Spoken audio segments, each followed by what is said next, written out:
माननीय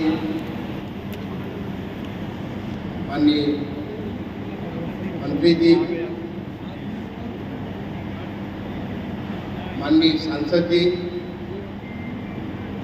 हमारे बरेली मंडल की मंडलायुक्त सौम्या जी, जिलाधिकारी शुभाकांत जी, मंच पर आसीन हमारे तमाम सारे गणमान्य जनप्रतिनिधिगण, अधिकारीगण, आज के इस समारोह में उपस्थित आंवला के विभिन्न हिस्सों से आए हुए तमाम सारे सम्मानित नागरिकगण, भाइयों और बहनों, आपके इस सम्मान से मैं इतना अभिभूत हूं, मुझे समझ में नहीं आ रहा कि मैं क्या बोलूं। बोलने को कुछ रहे नहीं।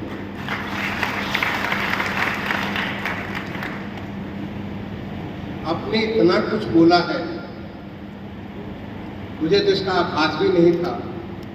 माननीय मंत्री जी ने कहा कि आप आएंगे आंवला और हम आपका अभिनंदन करेंगे।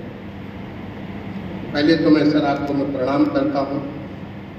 आपने मुझे अपने क्षेत्र में बुलाया, जो मेरे लिए लगभग 13 माह एक कर्मभूमि थी। वहीं से मैंने अपनी प्रशासकीय यात्रा प्रारंभ की थी। आपने बुलाया, उसके लिए मैं आपका बहुत बहुत बहुत बहुत हृदय से आभार व्यक्त करता हूँ। आपने यहाँ पे इतने सारे लोगों को बुलाया और हर कोई इतनी सारी, आप बोल रहे हैं या नहीं बोल रहे हैं, लेकिन मुझे आपके वो सारे वाइब्रेशन सुनाई पड़ रहे हैं। आप सबकी वे संवेदनाएं मुझे अपने आप खींचे जा रही है। मैं आप सबका बहुत बहुत अभिनंदन करता हूँ। आप सबको मैं बहुत बहुत धन्यवाद देता हूँ। हमारे माननीय सांसद जी से मेरी पहली मुलाकात है।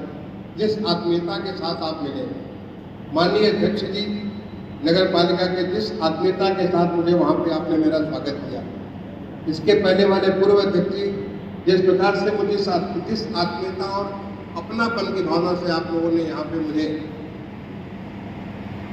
स्वागत किया, सम्मान दिया, मैं उसके प्रति अपने गहरे हृदय से बहुत बहुत आप सबका आभार व्यक्त करता हूँ।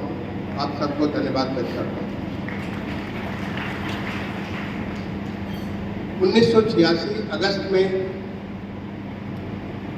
मैं आंवला पहले बार आया। मुझे जानकारी भी नहीं थी कि आंवला नाम का कोई जगह उत्तर प्रदेश में है।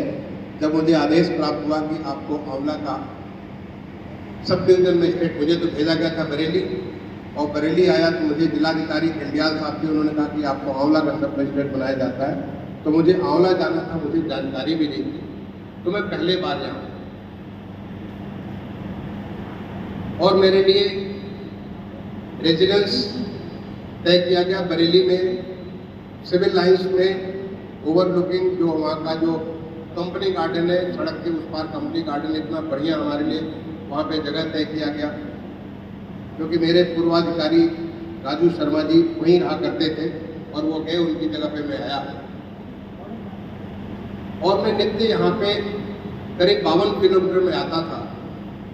नया नया मैं गाड़ी चलाना सीखा था, कई बार गाड़ी खुद चला करके आता था। मुझे बड़ी सवेरे आया और उसके बाद भी मैं तहसील में बैठने के अलावा पूरे इलाके में मैं घूमा करता था और फिर रात में वापस जाता था।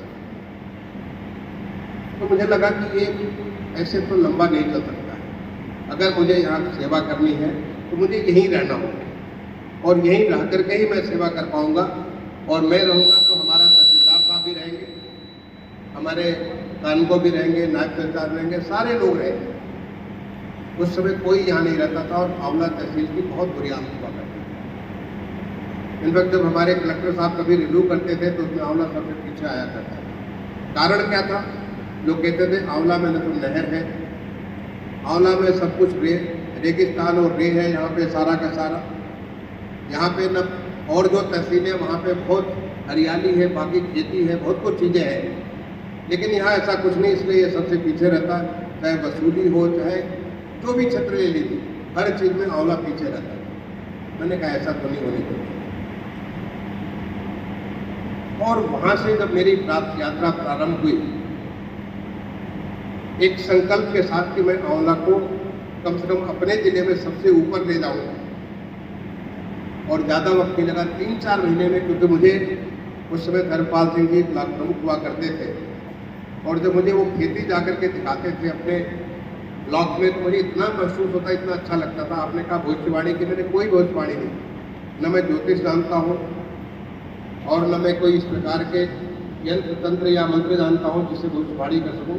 मुझे उनमें वो चीज़ दिखाई दी, वो तेज दिखाई दिया, क्योंकि उनमें कुछ उत्सुकता थी, कुछ करने की, कुछ नई चीज़ दिखाने की उत्सुकता मुझमें भी थी, बहुत ज़्यादा उत्सुकता थी मुझमें भी, मुझे भी करने की कि मैं आंवला में ऐसा कुछ करूं जिससे परमानेंट आंवला सबसे ऊपर हो जाए। और आपके साथ जब मैं देखा कि इतनी उत्सुकता, तो मुझे लगा कि आप तो जरूर हमारे प्रदेश के कैबिनेट मिनिस्टर बनोगे और देश में भी मंत्री बनोगे। आपके लिए मैंने उस समय, आपके लिए ये मेरी सद्भावना थी, कोई भविष्यवाणी नहीं, ये सद्भावना थी, मेरा असेसमेंट था, मेरी अपनी खुद की जो क्षमता थी उस क्षमता के हिसाब से मैंने असेसमेंट किया था। और देखिए भगवान की कितनी कृपा थी, जिसकी वजह से जब आप माननीय कल्याण सिंह जी मुख्यमंत्री थे, उनके मंत्रिमंडल में आप पंचायती राज मंत्री के रूप में शपथ लिया। मैं उसमें आगरा का जिलाधिकारी होता था। आप शपथ लेने के बाद अगले दिन मेरे पास आगरा जिलाधिकारी के बंगले पे आए। उन्होंने केवल ये धन्यवाद ज्ञापन करने के लिए कि आपने ऐसा कहा था और देखिए मैं शपथ लेकर के आ रहा हूँ। सर, आप में वो जो गुण था, वो गुण आपको वहाँ पे ले गया, मेरी इसके लिए कोई भविष्यवाणी नहीं।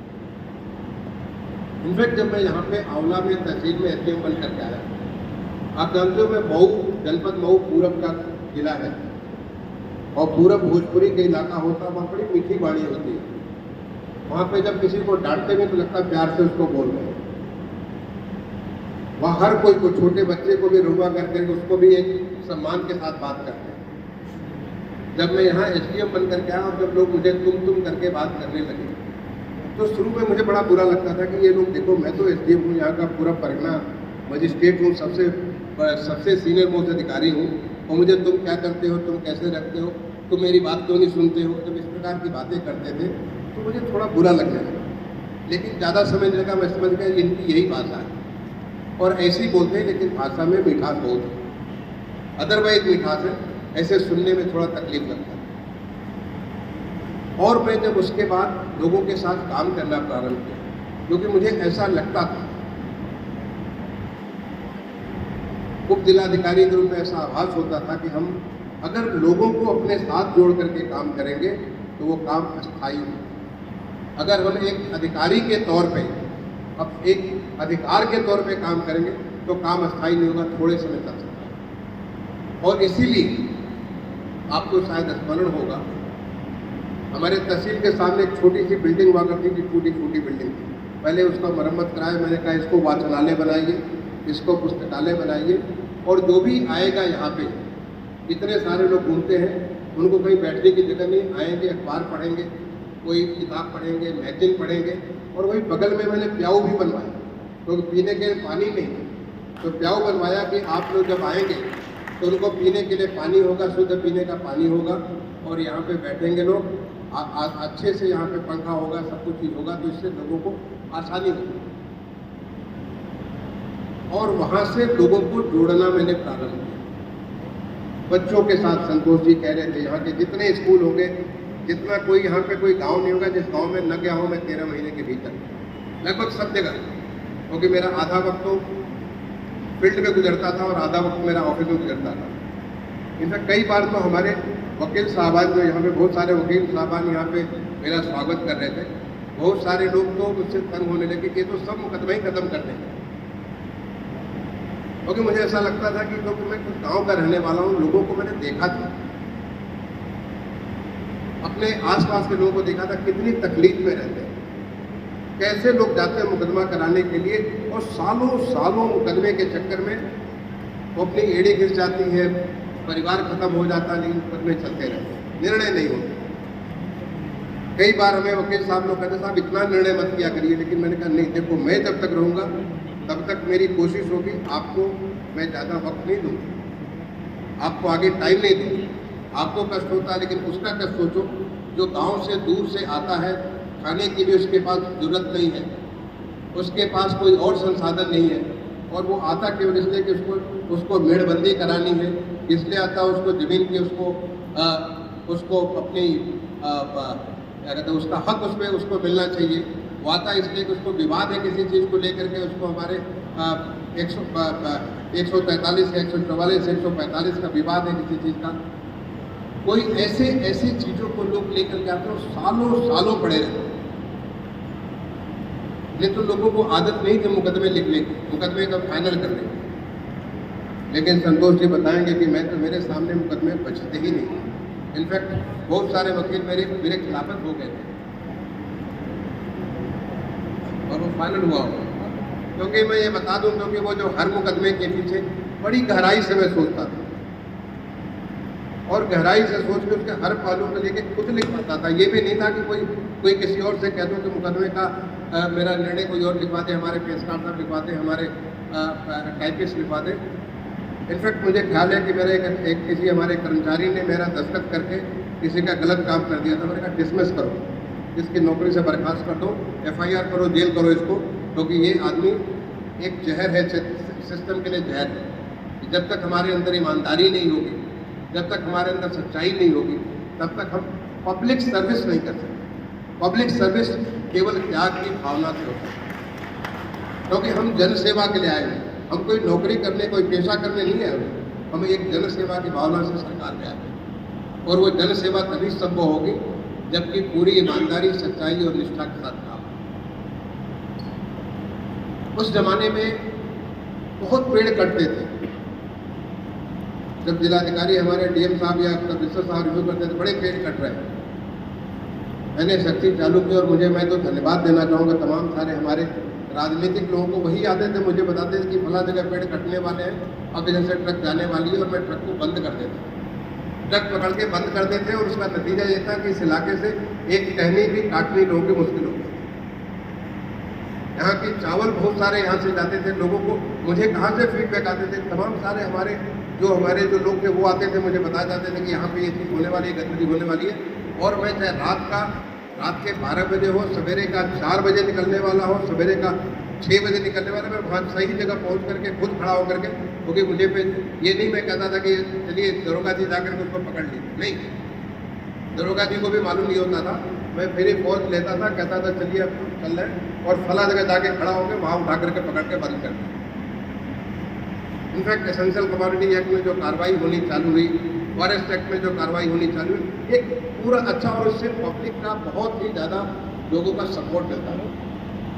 क्योंकि मैं जानता हूँ कि अधिक से अधिक लोग कानून को पालने वाले होते हैं, बहुत थोड़े लोग कानून को तोड़ने वाले होते हैं, और उसको तोड़ने में हम ही लोग मदद करते हैं। अगर हम उसको जो आज पूरे देश में जो एक ऐसी व्यवस्था बनी है, आपको जान करके, आपको देख करके आप सब सोच रहे हो, माननीय प्रधानमंत्री जी ने 2014 के बाद से पूरे देश को बदल दिया, देश की सोच को बदल दिया। आपने उदाहरण दिया, जो है हमारे माननीय मंत्री जी ने उदाहरण दिया मुझे, वो उसका जो है स्वच्छ बस्ती के बारे में उदाहरण दिया। वो मैंने कोई एक ऐसी शक्ति थी जो मुझसे इस प्रकार के काम कराती थी, लेकिन आज वो शक्ति हमारे सबके सामने माननीय प्रधानमंत्री जी के रूप में अब सबके सामने में मूर्त रूप ले चुकी है।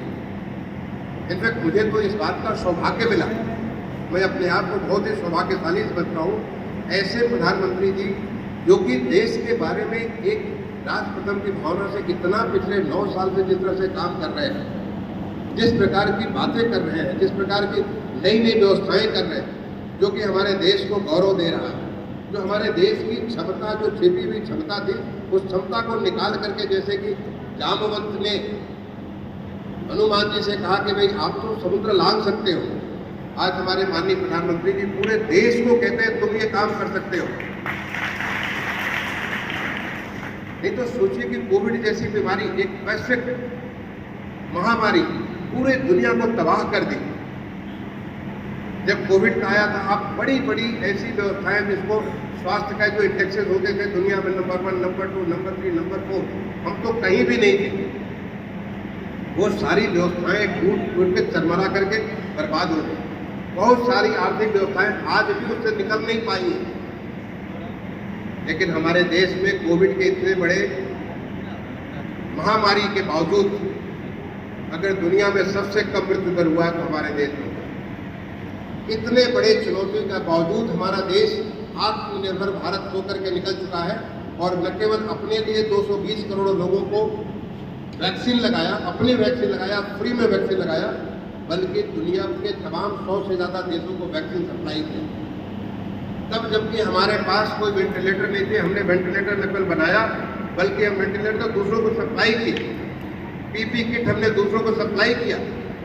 ऐसे एक देश की जो ताकत है, वो ताकत हम सबके पास थी। तो ऐसा नहीं कि हनुमान जी के पास ताकत थी, हनुमान जी के पास ताकत थी, लेकिन हनुमान जी को उसका आभास नहीं था। एक ऐसा जामुन चाहिए था जिसने उनको हनुमान जी को बता देता, आप तो भगवान राम का नाम लीजिए, समुद्र को लांघ सकते हैं। आज पूरे देश को वो ताकत माननीय प्रधानमंत्री जी ने इस प्रकार दी है कि पूरा देश आगे बढ़े।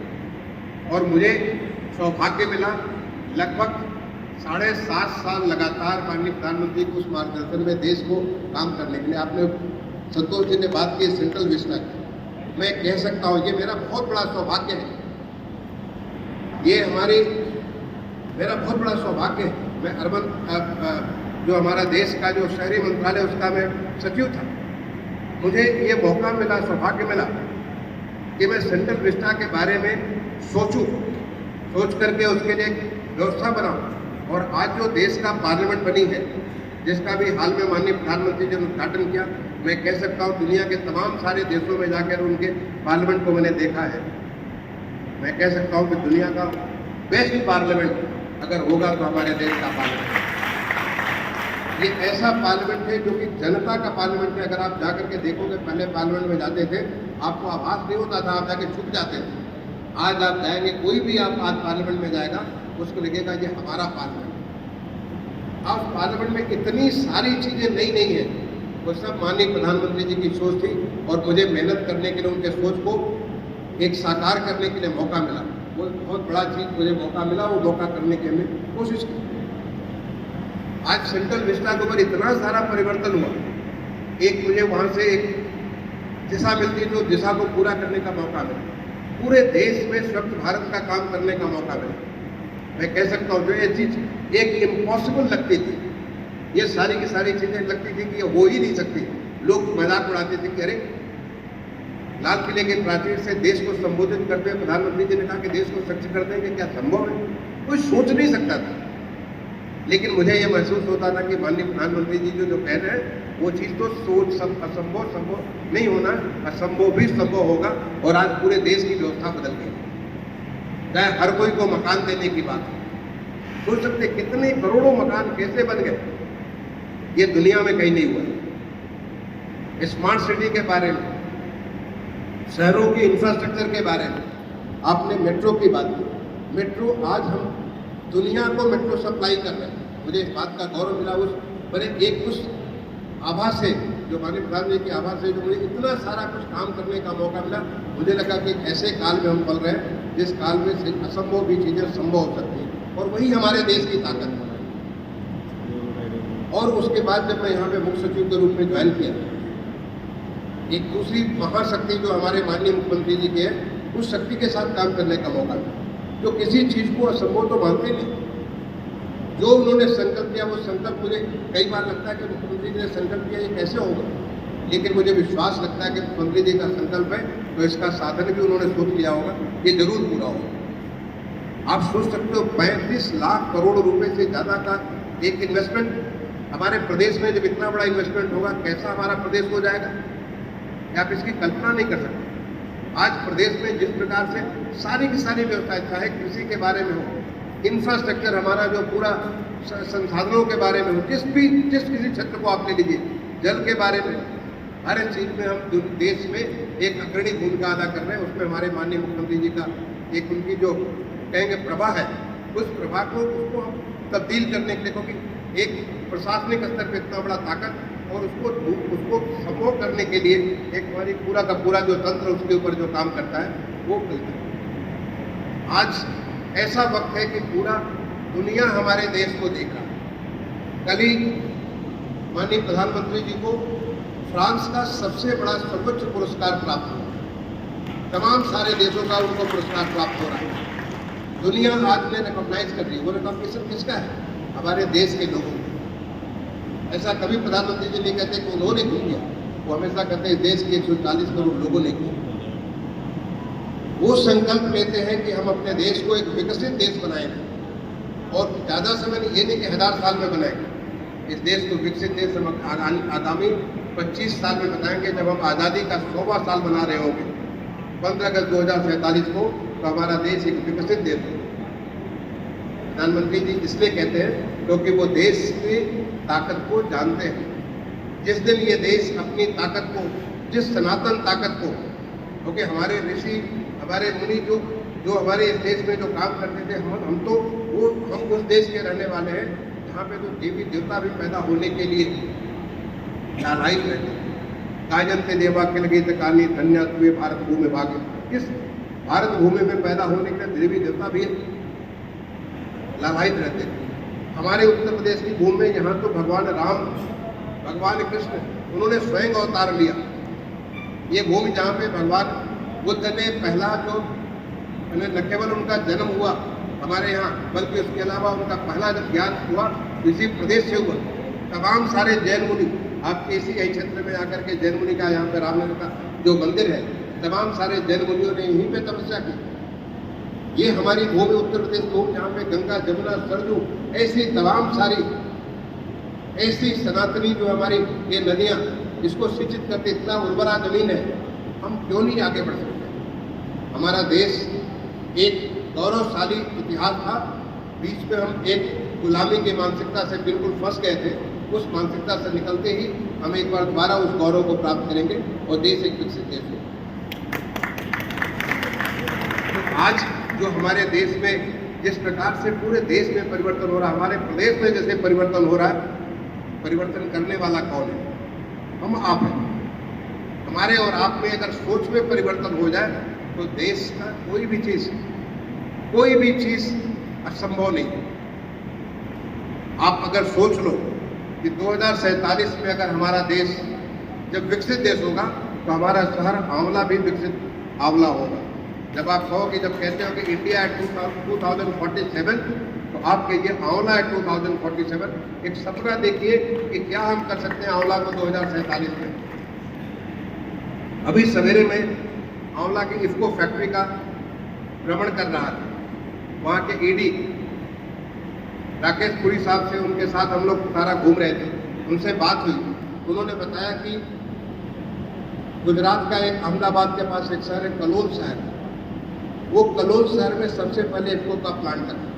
उन्होंने बताया कि कलोल शहर जो है आज बहुत ही विकसित शहर बन चुका है, लेकिन साथ ही उन्होंने बताया कि आंवला उतना विकसित नहीं। मैंने तुरंत उनसे निवेदन किया कि ऐसा करते हैं कि आंवला और कलोल को हम सिस्टर सिटी बना देते हैं।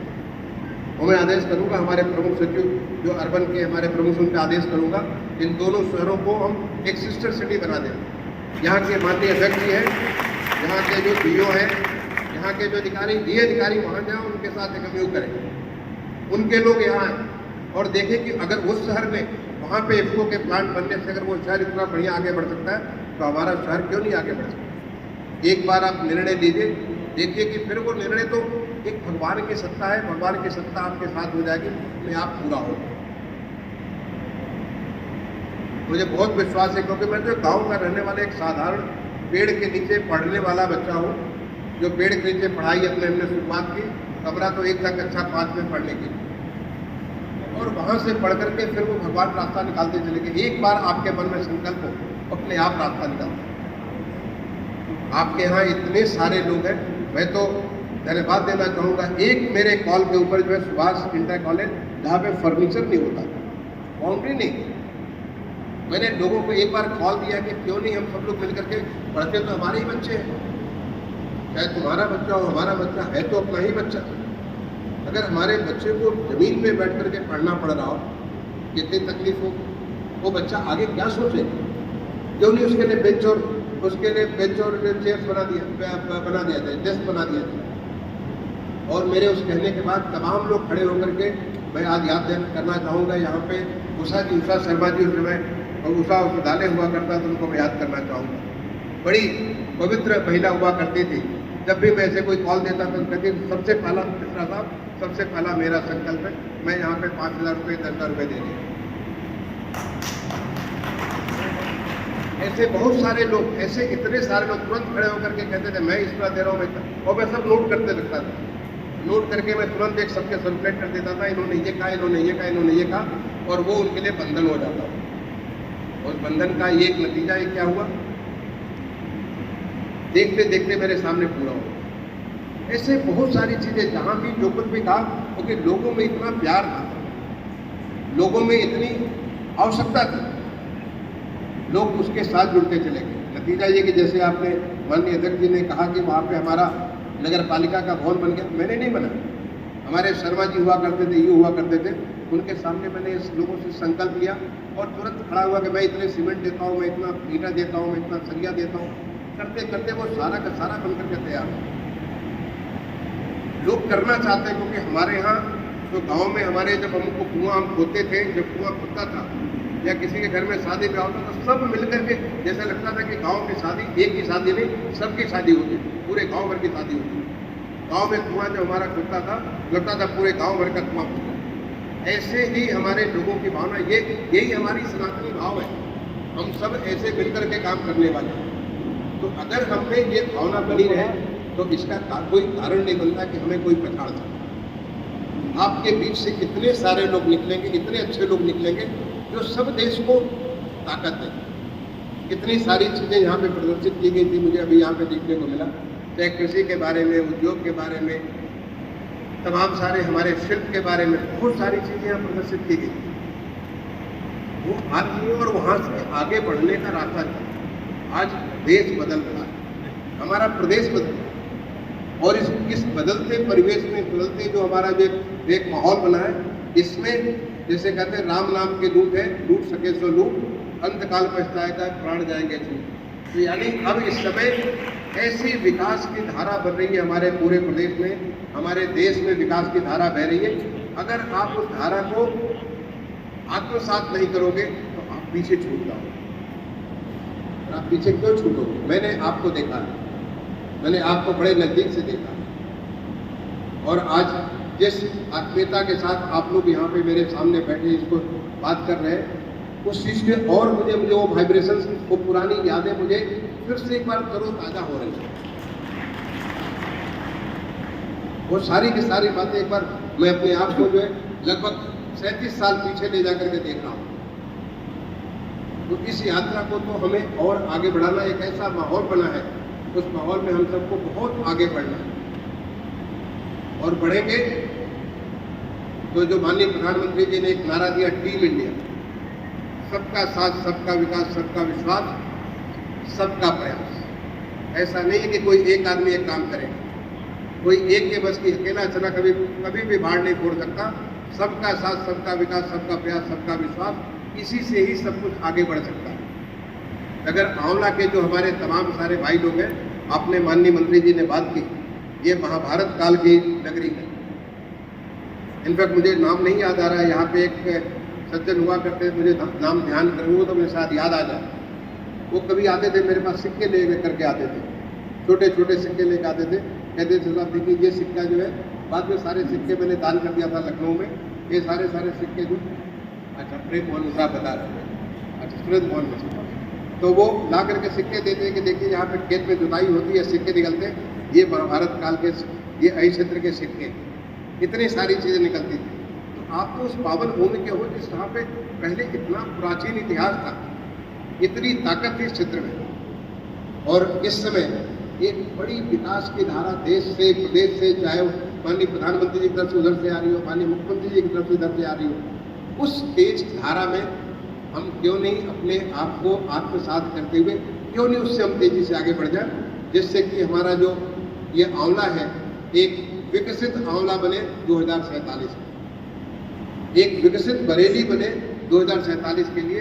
तो क्या हम ऐसा सोच सकते हैं आंवला एट 2047, बरेली एट 2047? मैं इसको जो है एक चुनौती देता हूँ अपने जिलाधिकारी महोदय के लिए, हमारे यहाँ के जो अपर जिला मजिस्ट्रेट है उनको मैं चुनौती देता हूँ, आप लेकर के चलिए आंवला एट 2047, बरेली एट 2047, और उस भावना के साथ जो देश में भाव चल रहा है उसके साथ जुड़ करके अपने को बहुत आगे बढ़ाने की कोशिश करें। मैं संभावनाएं अनेक हैं, केवल हमें सोचने की तलाशने की जरूरत है, और आप हर कोई इस संभावनाएं का संवाहक बने, यही मैं आप सबसे निवेदन करना चाहूँगा। आपने मेरा सम्मान किया, आपने मुझे यहाँ बुला करके एक आदर किया, मैं उसके प्रति बहुत ही अभिभूत हूँ। आपको अपने मेरे पास शब्द नहीं व्यक्त करने के लिए कि जिससे मैं आपका आभार प्रकट कर सकूँ। मैं इस समय प्रदेश के एक महत्वपूर्ण जिम्मेदारी में हूँ, लेकिन मैं मानता हूँ ये जिम्मेदारी ईश्वर प्रदत्त जिम्मेदारी है। भगवान ने मुझे ये जिम्मेदारी दी है कि मैं अपने प्रदेश के लिए कुछ कर सकूं और प्रदेश के हर हिस्से के लिए कुछ कर सकूं, और उसी भावना के साथ मैं काम करता हूँ।